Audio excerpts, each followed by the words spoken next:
So I received this text the other day asking about why Velma's hobby is weightlifting in the Betrayal at House on the Hill Scooby version. And I had to let them know that this actually makes perfect sense. Let me show you 5 times Velma was absolutely ripped. We start out with a super classic Scooby-Doo gag, and that is Velma carrying the entire Mystery Inc. gang in her arms in order to escape our baddie. And not only does Velma handle this, the gang often leaps into her arms, which you think would totally take her out. That's 3 humans and 1 70-pound Great Dane all jumping on to that 4'9" frame. We're talking at least 540 pounds that Velma can just carry, and then she just runs away with them in her arms, in her little Mary Jane heels. Oh, no you don't!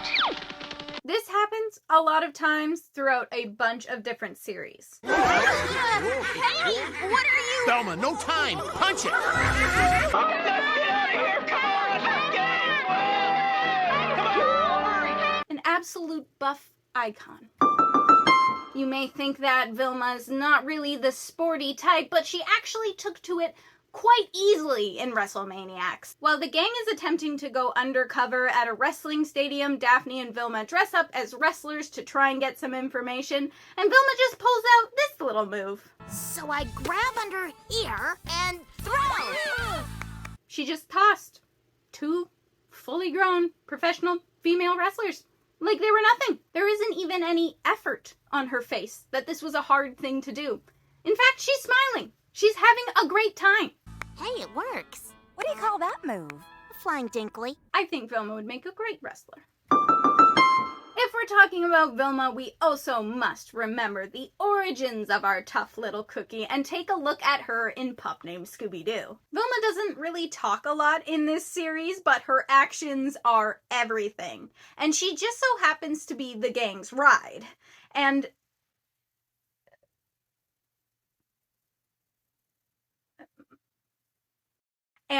what is their ride?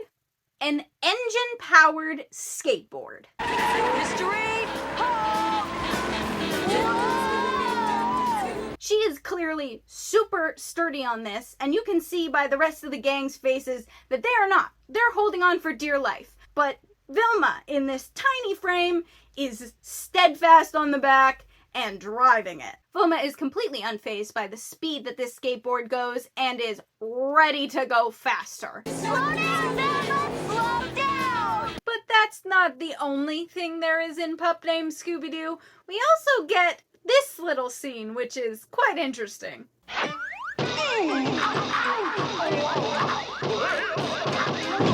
Like Velma's got a black belt in karate, judo, kung fu, and croquet! That is a lot of credentials for such a young kid. Badass from the beginning.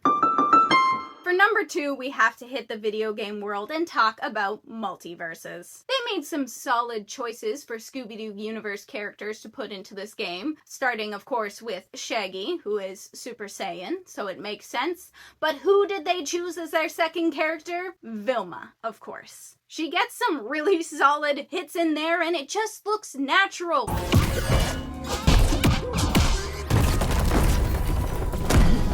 They clearly put Velma in there for a reason. She's a solid choice. We know how strong she is. So obviously she's a great option for a fighting game. Velma ain't pulling no punches. Right here and right now. Watch out!